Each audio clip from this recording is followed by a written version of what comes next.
Hello बच्चों, welcome back to our Biotech Biology. If you learn something from this channel or videos, please like, subscribe and comment below. Uh, we know very well the cell cycle and cell division, lecture number 5. I have already completed lecture number 1, lecture number 2 and lecture number 3, lecture number 4. And now we will going to complete the lecture number 5. Okay, continue this lecture and hello बच्चों, जैसे कि हम लोग जानेंगे आज M face के बारे में पढ़ेंगे, जिसे कि हमने पहले कंप्लीट कर चुके हैं। ठीक है, तो आप जाके लेक्चर नंबर 4 चेक कर लीजिए। ठीक है, तो आज हम लोग कल ही मैंने डिस्क्लेमर दे चुका था कि अगले जो लेक्चर होगा किस पे होगा, एम फेस पे होगा। किस पे होगा बच्चों, एम फेस पे। तो as we know, M phase is also known as mitosis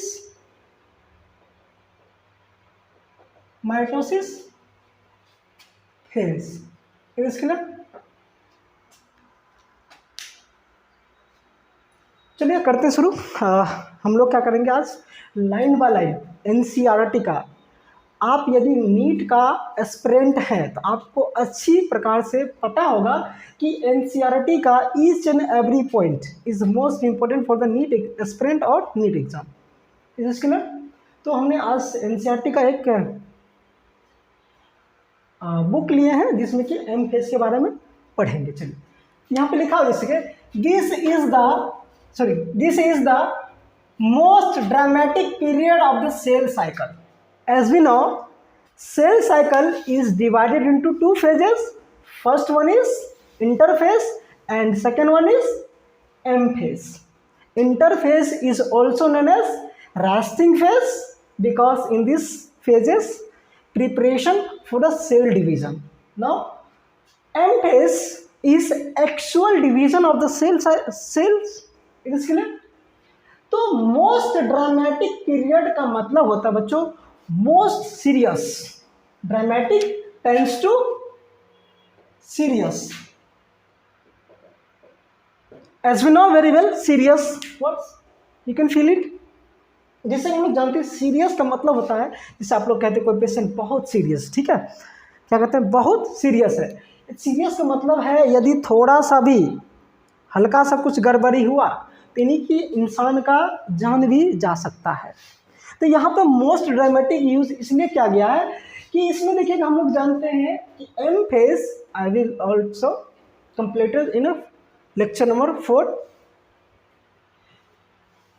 you have to memorize it. M phase is M phase consist two phases और two stage, that is karyokinesis and cytokinesis. Karyokinesis is division of nucleus, and cytokinesis is division of cytoplasm. तो इसमें देखिए karyokinesis होगा और cytokinesis होगा। Karyokinesis is nuclear division. Karyokinesis is the nuclear division. Karyokinesis is the nuclear division. तो देखिए यहाँ पर न्यूक्लियर का मतलब है nucleus. As you know, the main part of the cell is nucleus. The main part of the cell is nucleus, and nucleus के पास हम लोग जानते हैं कि क्रोमोसोम होते हैं और भी डीएनए भी होते हैं, जेनेटिक मटेरियल्स होते हैं। ठीक, तो अब इस न्यूक्लियस को मान लीजिए डिवीजन करना है, तो ये डिवीजन जो करेगा तो सबसे पहले बड़ा होगा थोड़ा सा। ठीक, तब जाके क्या करेगा, ये डिवाइड करेगा। ठीक है, तो हम लोग जानते हैं कि डीएनए जो है वो जेनेटिक मटेरियल को का ट्रांसफ़र करता है। यदि मान लीजिए पहले डीएनए का डिवीज़न नहीं होकर के, यानी क्रोमोसोम का डिवीज़न नहीं होकर के, न्यूक्लियस का डिवीज़न नहीं होकर के यदि साइटोप्लाज्म का डिवीज़न हो जाए तो पता चलेगा कि पहले साइटोप्लाज्म आपका डिवाइड कर गया। ठीक है, ये आपका क्या है, साइटोप्लाज्म है। अब क्या करेगा, जैसे ही न्यूक्लियस डिवीजन करने आएगा पता चलेगा न्यूक्लियस इसके बाहर चले गया। ठीक है, और आप लोग देखते होंगे किसी किसी इंसान का फेस देखते होंगे कि थोड़ा सा किसी का मम्मी का फेस बहुत अच्छा है, इसका जो बेटा होता है बेटी होता है उसका मुंह देखिएगा बहुत चौड़ा होता है। रीज़न यही सब होता है। इसीलिए कहा गया मोस्ट सीरियस, यदि हल्का सा डिवीजन में कुछ प्रॉब्लम हुआ समझ सकते हैं थोड़ा ना थोड़ा गड़बड़ी हो सकता है, यही ड्रामेटिक पीरियड हुआ। Involving a major reorganisation of a virtual all the components of the cell, यानी कि जिस सेल के कंपोनेंट्स हम लोग देख भी नहीं सकते हैं, components means centrosome, chromosomes, DNA, इन सारी चीज़ को हम लोग नहीं देख पाते हैं, वो वर्चुअली रहते हैं। वो भी क्या करेंगे इसमें, इसके डिवीजन में क्या करेंगे, इन्वॉल्विंग रहेंगे, एक ही एक्चुअल डिवीजन इसमें होगा। फिर देखते हैं आगे चलते हैं हम लोग। Since the number of chromosomes in the parent and progeny cells is the same, कहा गया है इसमें कि प्रोजेनी सेल सॉरी इसमें पेरेंट सेल और प्रोजेनी सेल किसे कहेंगे, डॉटर सेल, जो नया कोशिका बनेगा उसे हम लोग क्या कहेंगे, डॉटर सेल कहेंगे। तो कहा गया कि एम फेज में जो डिवीजन होगा, जो पेरेंट के पास क्रोमोसोम की संख्या होगी वही किसके पास होगी, प्रोजेनी के पास होगी। चलो इस पॉइंट को हम समझते हैं, ठीक है। ये आपका मान लीजिए डिप्लॉयड सेल है, ठीक है, हम लोग जानते हैं इस पहले से, ठीक है।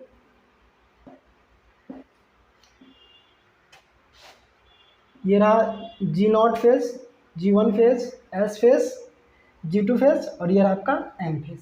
अभी हम लोग M फेज के बारे में पढ़ रहे हैं, ठीक है। तो सबसे पहले कोशिका किस में जाएगा, G1 फेज में, फिर G2 फेज में। इसमें कोशिका की संख्या कोशिका बोल रहे, number of chromosome 2n, again in S phase number of chromosome 2n, number of chromosome 2n, number of chromosome क्या होगा 2n। ये कोशिका इसमें आएगा, बट ये कितने डॉटर सेल का निर्माण करेगा, 2 डॉटर सेल का निर्माण करेगा। इसमें कितना का 2n इसमें रहेगा, 2n इसमें रहेगा। ये आपका डॉटर सेल, ये प्रोजेनी सेल है, जो नया सेल बनता है उसे हम लोग क्या कहते हैं, डॉटर सेल कहते हैं। क्या कहते हैं बच्चों, डॉटर सेल कहते हैं। एक ये बना एक ये बना, दोनों में देखिए क्रोमोसोम की संख्या क्या है, बराबर है। That's why it is known as equational division. हम लोग पढ़ेंगे आगे, देखेंगे इसमें। तो हम इस पॉइंट को समझा रहे थे। ये देखिए प्रोजेनी सेल, ये क्या है, डॉटर सेल जो नया बना उसे प्रोजेनी सेल कहेंगे। ये रहा आपका पेरेंट सेल, क्या रहा आपका पेरेंट सेल। देखिए पेरेंट सेल में क्रोमोसोम की संख्या 2n, तो इसका जो प्रोजेनी बना 2n, इसमें भी क्या 2n, यही ये बोलना चाह रहा था। Parent and progeny cells is the same, number of chromosome क्या सेम है। चलो इसको समझिए।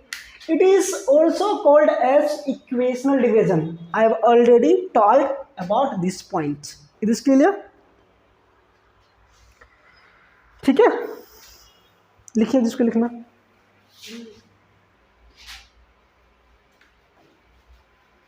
चलिए, that's why it is known as equational division, क्योंकि इसमें क्या था, क्रोमोसोम जैसे पेरेंट में था उसी प्रकार से कितना प्रोजेनी सेल्स में भी था, 2 था।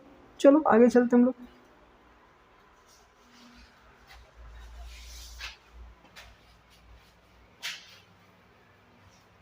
The convenience mitosis has been divided into 4 stages of nuclear division. देखो बच्चों इसमें न्यूक्लियर डिवीजन किसे कहेंगे, जैसे कि एम फेज, क्या बच्चों, एम फेज जो है बेसिकली आपके पास इसमें कितने स्टेजेस होते हैं, एक कैरियोकाइनेसिस,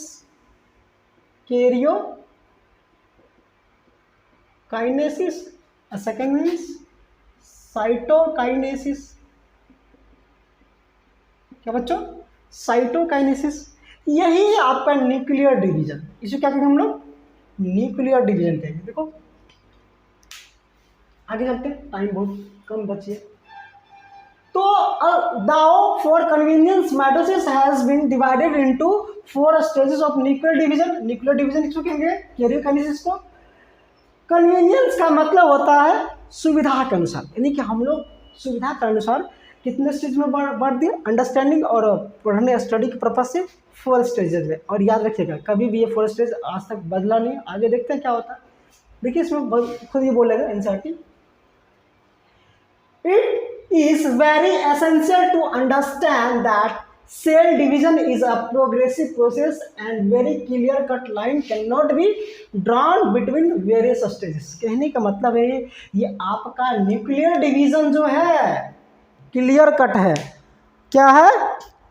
क्लियर कट है। ठीक है, कि ये कितने स्टेजेस में डिवाइड होगा?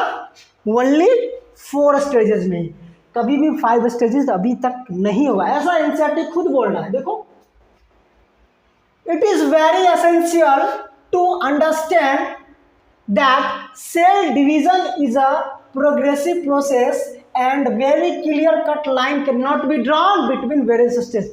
ये न्यूक्लियर डिवीजन जो 4 है, 5वां नहीं है, खुद एनसीईआरटी कह रहा है, नहीं, क्लियर कट लाइन है।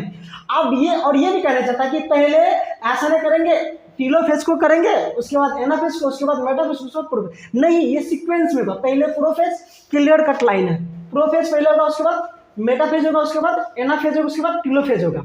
ठीक है, ये बोला क्लियर कट लाइन। ठीक है, फिर बोल रहा है ये mitosis is divided into the following 4 stages. तो यही आपका 4 स्टेजेस है। ठीक है, प्रोफेज, मेटाफेज, एनाफेज, टीलोफेज। ठीक है बच्चों, तब तक के लिए जय हिंद। टाइम बहुत ज़्यादा हो रही है तो आप लोग पढ़िए।